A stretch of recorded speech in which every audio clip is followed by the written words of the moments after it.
Hello again. I'm Professor Norton from WPI, and today I'm going to show you how to construct a single dwell mechanism using only pin-jointed linkages. First of all, I'll define a dwell as a period of stasis, which is to say no motion of an output link while the input motion continues.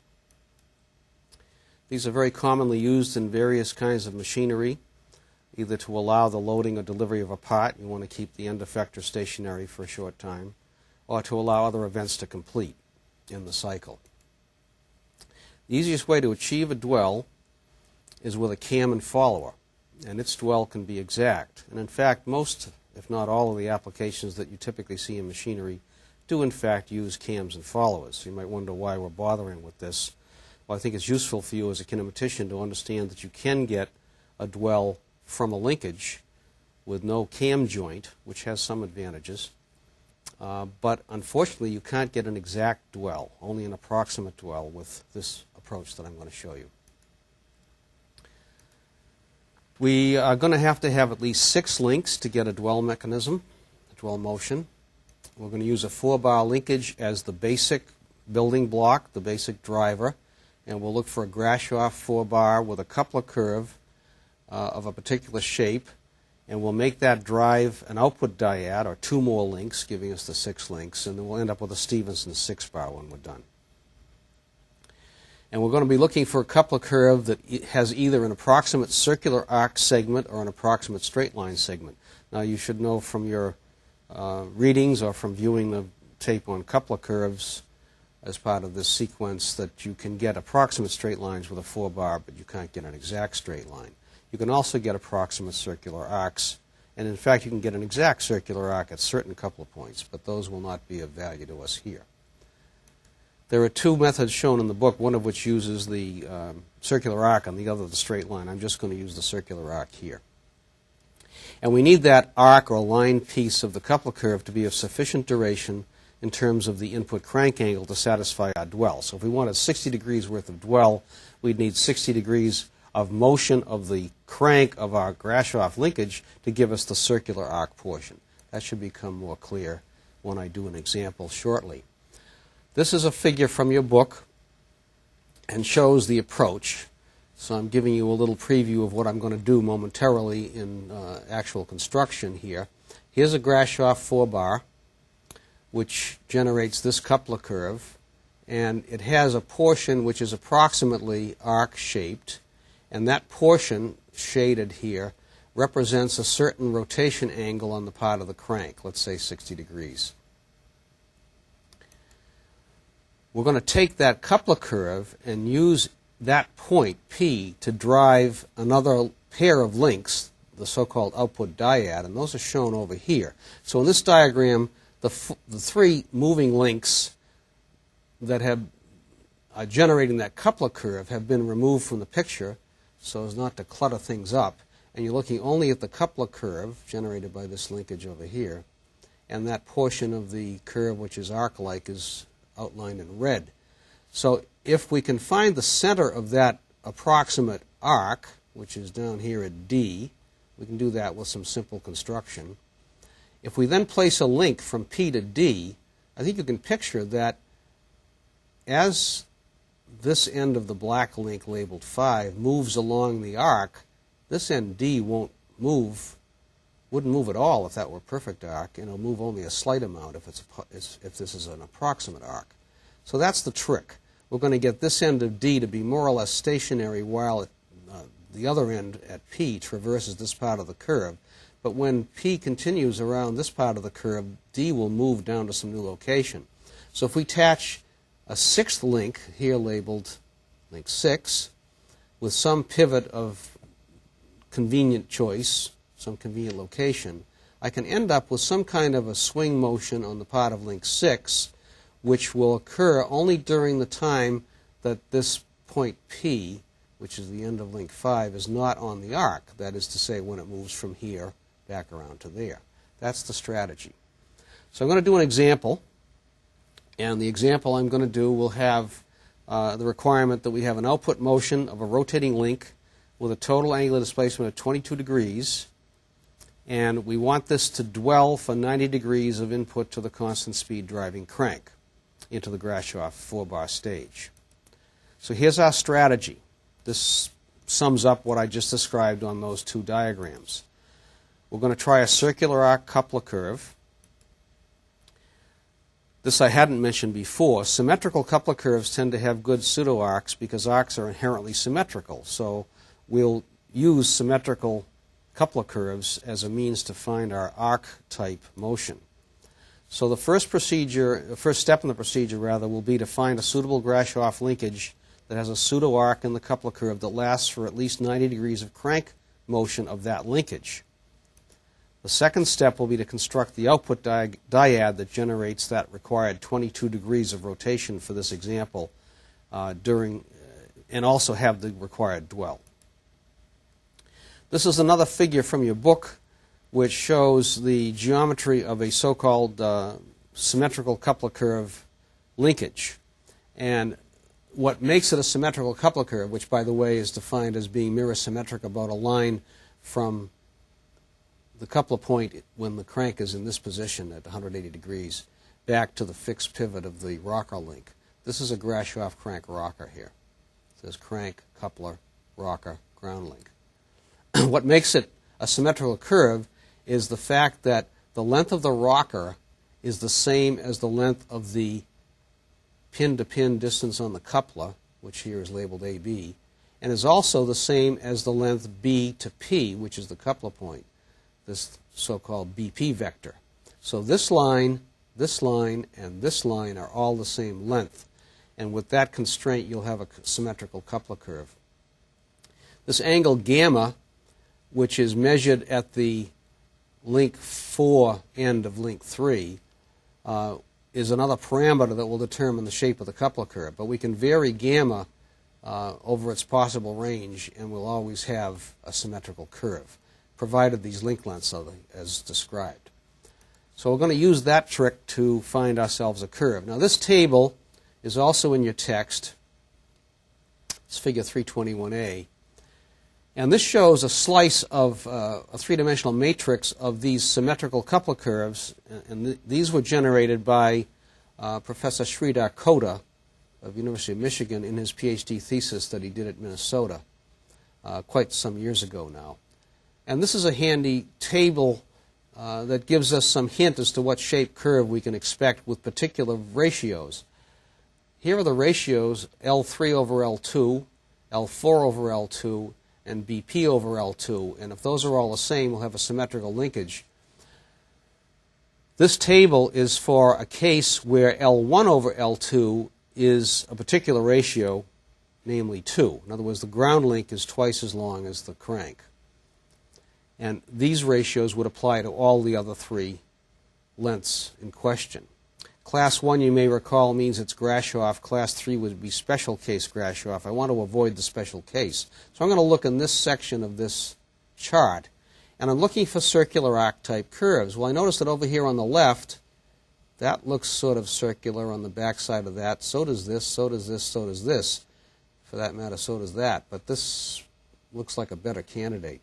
So I'm going to somewhat arbitrarily choose a value 2 here for my common link ratios. L3 will be twice the crank, L4 will be twice the crank, BP will be twice the crank.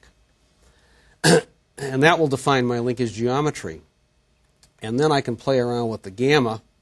You'll notice that gamma is the other variable on this axis.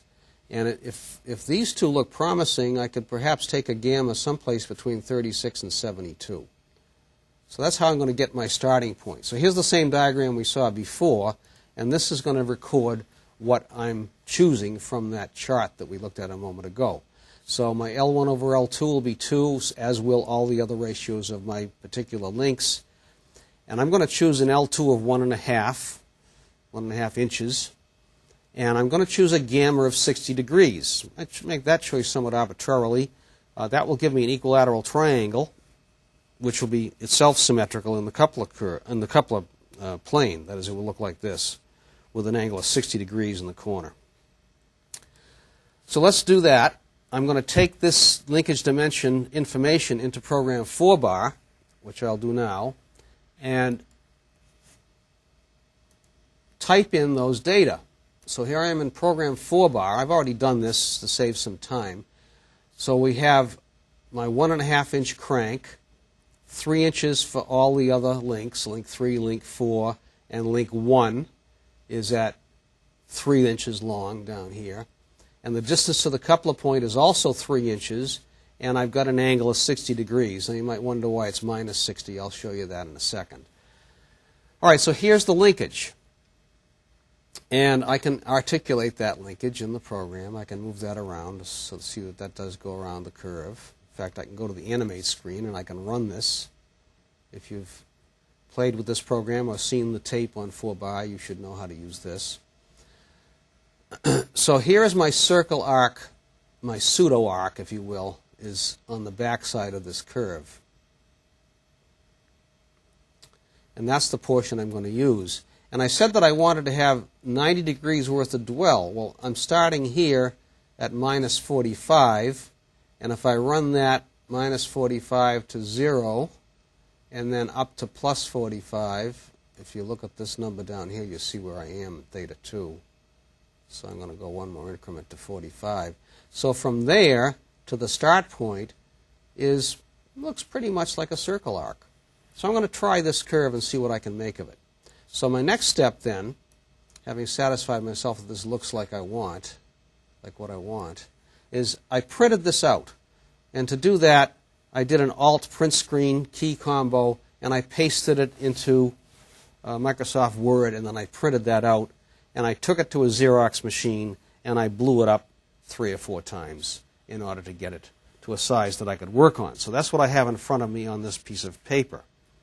So what I've done is made a copy of that screen, cut away the stuff that was not of interest, and shown it in an arbitrary position. So here is my crank, link 2. Let's label that as such. Here is my coupler, link 3. Here is my rocker, link 4 over here. And here's my coupler point, which I think was called P.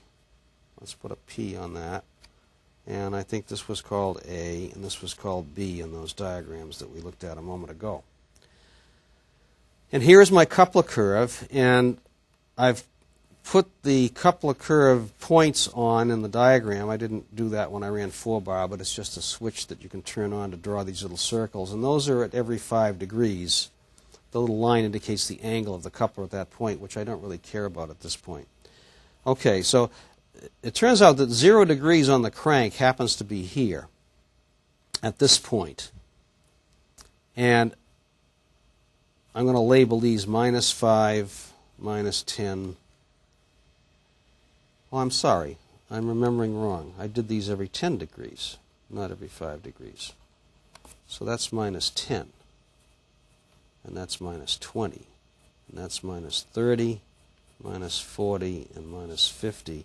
And going the other way, it's 10, 20, 30, 40, and 50. And I'm looking for 90 degrees worth of dwell. So that means I want to go from somewhere there, plus 45 to minus 45 around that point. And that's the piece that I want to be my arc that will cause the other end of a link that I'm going to create in a minute to be essentially stationary. So what I want to do is find the center of this approximate arc.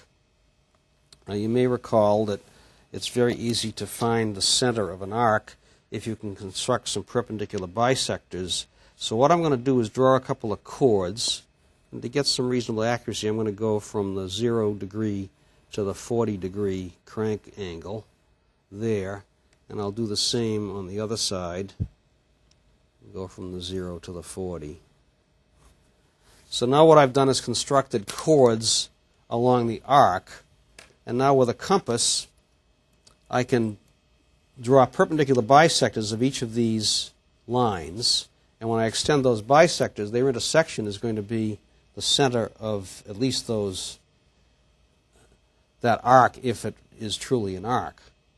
So I'm going to set this compass to an arbitrary radius as long as it's larger than half. I'm going to go up around 35-ish. And I'm just going to draw a circle, because I need the arcs on both sides. So just draw a circle there. Now, without changing the radius, I'm going to go to the other end, to the 40 end, and draw another arc. And I'll go down to the minus 40 end down here. Oops, I changed the radius. I got to reset my radius. I bumped the compass. Okay, there it is. This 15-cent compass doesn't hold its radius terribly well. Okay, there's my construction for the perpendicular bisectors. Now with a straight edge, I can draw a line, which is the bisector, through the intersection of those two arcs. I'm using high school geometry here, nothing more than that. We'll extend that. We'll do the same over here for the other guy. And we'll extend that until it intersects. So this is what purports to be the center of that arc. Now let's check that with my compass. If I put my compass point at this point that we just constructed, and I set its radius to, we'll just take one of these points. So let's take the middle guy, since that was where we started. Take the 0. So I get my hand out of the way so you can see what I'm doing. So I'm setting my compass radius with the point over here in my new center. And I'm going to draw that along here to show you that it's not too bad a fit to that coupler curve that lies under it. I can see a little bit of error up there approaching the 40, and maybe a little bit of error down here at the 40. But that's a pretty good approximation. For engineering purposes, it's not too bad. Let me draw it a little darker so you can see it, because it doesn't contrast well with the black line beneath it, and in fact it's sitting right on top of that black line for most of its duration. Okay, so I'm satisfied that this is a reasonable arc center for this particular piece of arc, and I'm interested in the 90 degrees worth of it from there to there. So I'm going to put a link there, and I'm going to draw it connecting where P happens to be drawn, right here, to here. So these are going to be pins, and I'll just have to freehand it here. We'll put a little radius on the end of the link up there and down here, and I'll use a straight edge to connect them so they won't look so crooked as if I did it freehand. So there is what I'm going to call link 5. Okay. Now you recognize that this point P is part of link 3. It's the tip of that triangular coupler. This is 3 right here. So I've just connected a new link 5, as I've numbered it, to link 3 at that point, making a joint. This is going to give me a Stephenson's type mechanism because I'm connecting to the coupler. All right, now the remaining task here is to determine what happens to this other end. I think I called that D. We called that P. Let's label this D down here in the other screens. What happens to D when this end of link 5 takes a trip around the coupler curve? Well, this link is whatever length it is, which is in fact the radius, isn't it, that we just set it to. So if I let my compass now represent link 5, and I follow, let's go the other way. If I follow the coupler curve around, I could draw little arcs over here to get an idea how far it goes. Of course, it could be anywhere on that arc that I'm drawing, couldn't it? But my strategy here is to let the other extreme end of D's position be more or less along a line that splits this angle that I created to determine D. So without further ado, let me draw that line in. You have to make arbitrary decisions when you design linkages because you have too many variables to begin with. You don't have enough equations to solve for all the variables. So you're making assumptions. You're making guesses, essentially. So I'll explain why I do it in this particular fashion before I'm done. But I'm going to want D to stay more or less close to that line that I just drew here. So that will mean that when I'm at this point over here, when P has come all the way around to here, D would be here on that line, wouldn't it? And if it were here, it would be there, which is a little bit shy of this position. And let's go over to here. And that's further back. So this, I propose to you, is about the extreme excursion of D if I cause it to go more or less in that direction. So let me put a circle around that as well. And a little tick mark. I'm going to call that D prime. So that's the later position of D, but I have to control that end of D, and that's where my second link of the dyad, or sixth link of the linkage, comes in. So what I'm going to do now is do another perpendicular bisector business. I'm going to bisect D prime and draw a line perpendicular to it. So I'm going to set the compass to some arbitrary radius, if it will please stay there. I do have a better compass than this, but I couldn't find it today. So I'm reduced to using this dime store version, which is not the most accurate tool in the world, but I think we can make it work. So there is my perpendicular bisector, approximately. Now I could draw this either upward or downward, and I could make this thing work, but I have more paper upward, so I think I'll go that way.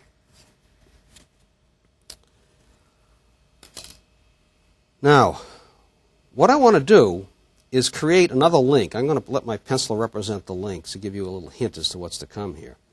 And if I pivot this pencil up here and cause the other end to be connected to D and link 5, this pencil is going to be link 6. I think you can appreciate that this pencil will eventually swing over to D prime and then back again as P goes around that curve.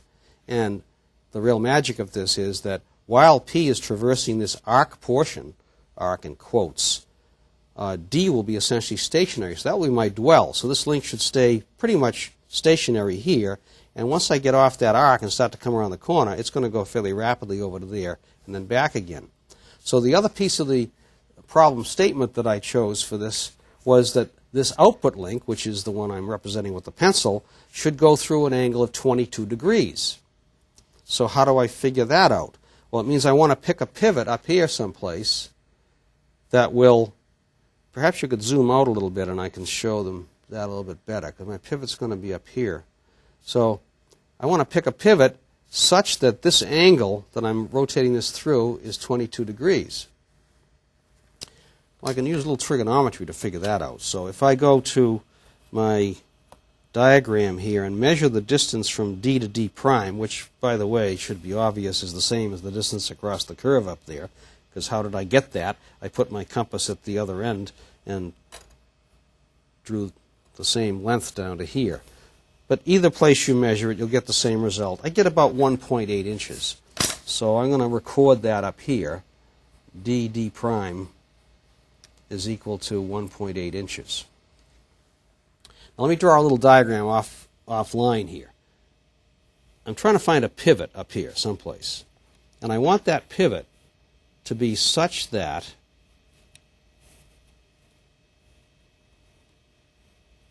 this represents D and this is D prime, such that this angle right here is 22 degrees, which means that this angle, the half angle, is obviously 11 degrees, yes?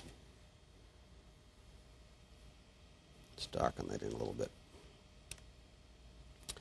I know that this distance is 1.8 inches. I just measured it.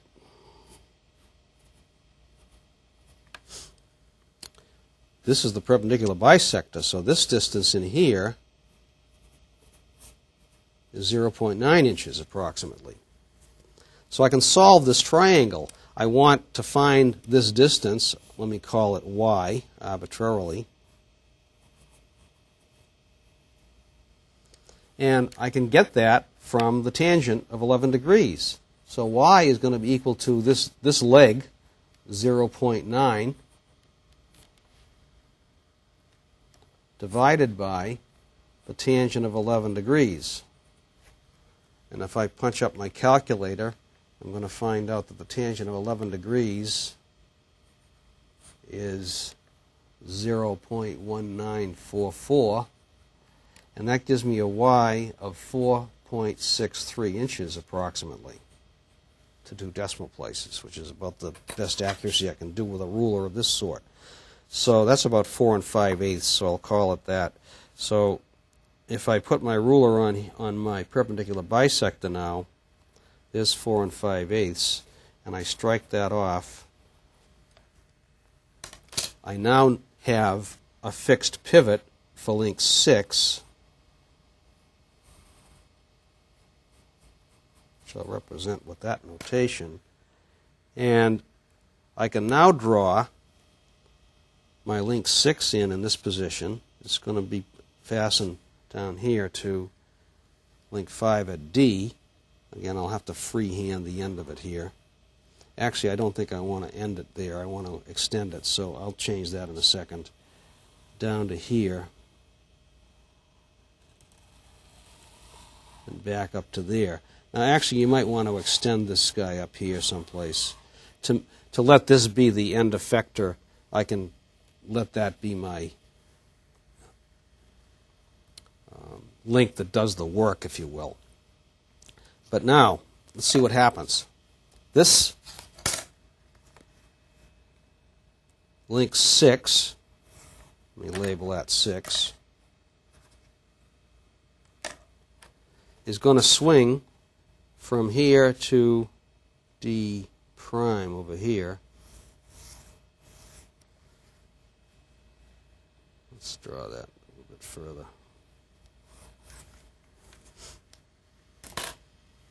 It's actually shown in one extreme position. So it's going to go through this 22 degrees that the problem statement asked for.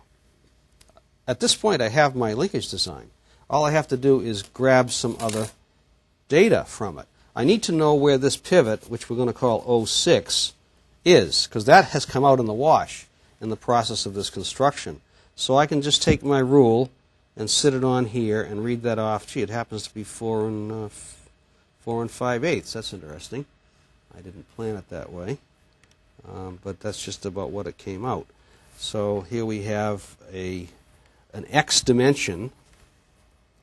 I'll sneak that in over here. So 06x I make to be 4.625 or thereabouts to ruler accuracy. Actually, that should be minus, shouldn't it? Because I'm going to the left. I should label these. I'm going to make this my XY origin down here. The crank pivot is where I typically want to stick the global origin. And I need now to have the Y offset for that.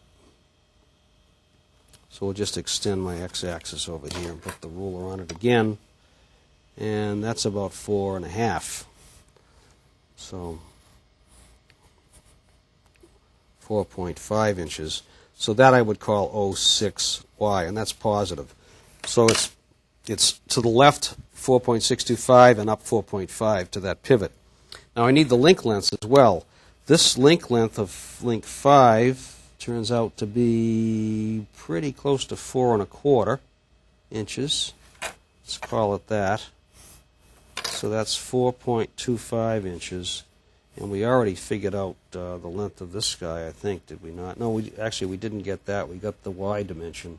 So this guy is pretty close to 4 3/4. Let's call it 4 3/4. 4.75. Okay, so I have my linkage now, and I can record those data, and I can now make a model of this, which I've done. So let me show you the model, and then after we've looked at that, I'll show you how to get the data into program 6-bar, and you'll be able to articulate it there as well. All right, so here I have at least an approximate model, as best as can be done in cardboard. Here's the original 4-bar. There's link 1 taped down to the page. Here's link 4 over here, pivoted there. Here's link 3, which is my equilateral triangle. Here's link 2, which is the drive crank. And here's the coupler curve being generated by that. If I can avoid stubbing toes, I can get it to go through the whole thing here. And let's put it more or less where it was in the previous picture. I had this up in this neighborhood. So here is my link 5, which has its other end at the approximate center of this piece of arc, which I've labeled C over here. Now watch this point as I move this through the arc.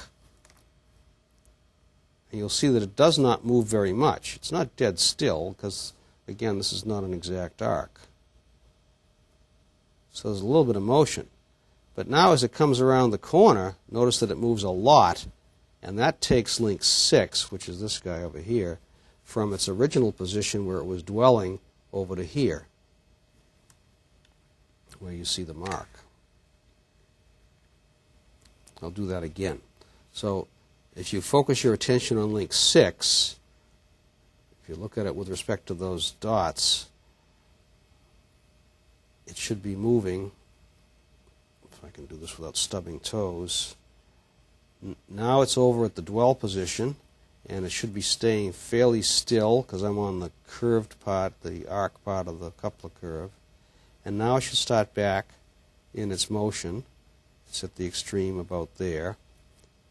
Dwell, move, dwell, move, dwell, move, stub your toe, dwell, move, etc.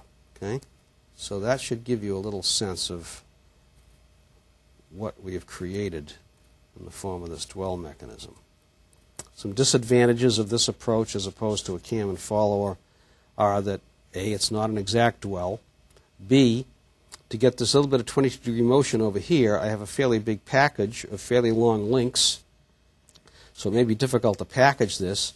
A cam and follower, to make this thing move through 22 degrees, could be quite compact. I could have a cam about the size of this bottom of link 4 driving directly against a roller on link 6, for example, and make it go through that motion and have exact dwell at one position. The trade-off there would be I would gain the small package size, but I would now have an open joint in the form of a cam follower joint, which requires lubrication, is somewhat difficult to lubricate, may have some wear issues. I might have follower jump issues, etc. Nothing is free in engineering. Everything that you gain comes with some kind of a penalty. So that should give you some idea of how this works. Now I'm going to move over back to the computer and go to 6 bar. And I've earlier put into program 6 bar the dimensions that we generated. This is the 4 bar stage here, the 1.53333, with the coupler point at 3. And these are the link 5 dimensions, or approximately what I just did. I actually constructed this earlier, and I got a slightly different length for link 5 at 4.15, but this will give you the idea. So if I calculate this, in fact, if I go to the animate screen, you can see it better. I can now move this through its motions, just as I did with the model. And here, let's just start at the beginning over here. This is going from minus 45 to 315 on the crank. That's more or less how I set it up on the construction sheet. So as I move this through, I'm on the arc, and you can see this point, which is what I labeled D, is not moving very much until I get about there. Now I'm at about 45. I am exactly at 45 positive. So I'm at the end of my pseudo arc. Now it starts to move. You'll notice that link 6, which is pivoted up here, is now rotating over to its extreme position, which it happens about there at 180 in this case, and back again. So if I'm going to run that so you can see this. Let's actually make it cycle more than once. Go around 5 times, maybe slow it down a bit. There. Actually, let's slow it down even more. It'll be easier to see.